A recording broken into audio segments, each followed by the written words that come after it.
Some of China's largest cities are easing COVID restrictions, while police are also watching for any new protests. You saw them over the weekend. Thousands of people blasting the government's COVID policies in China's largest public demonstrations in decades. Now, the government may be trying to diffuse public anger and prevent a larger outbreak of protests.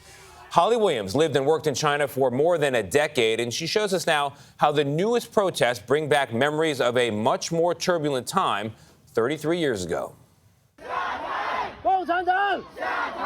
Down with the Communist Party, they shouted on the streets of Shanghai, an eruption of anger against a one-party state in power for over 70 years.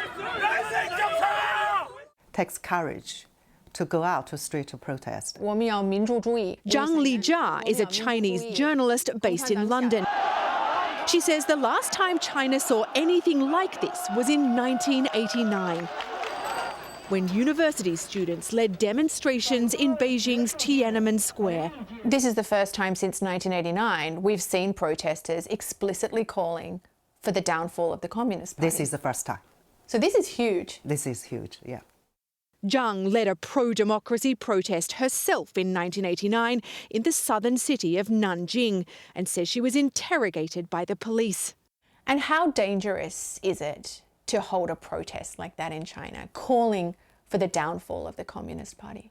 Very likely those leaders who lead it chants will end up in prison or maybe even worse. The Tiananmen protests ended with a ruthless crackdown. A bloody massacre carried out by China's military.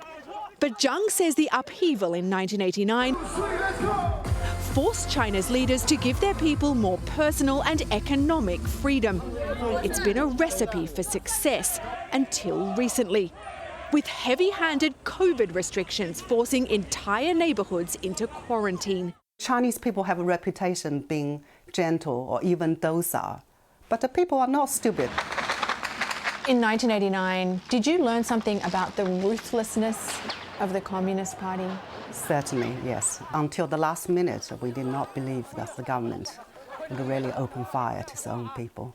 And the lesson is they would do anything to preserve their power.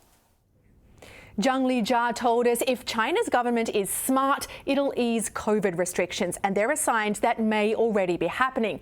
If it doesn't, she says, there will be more protests. Nate. It does seem like we were in COVID lockdowns here just yesterday. Holly Williams, thank you.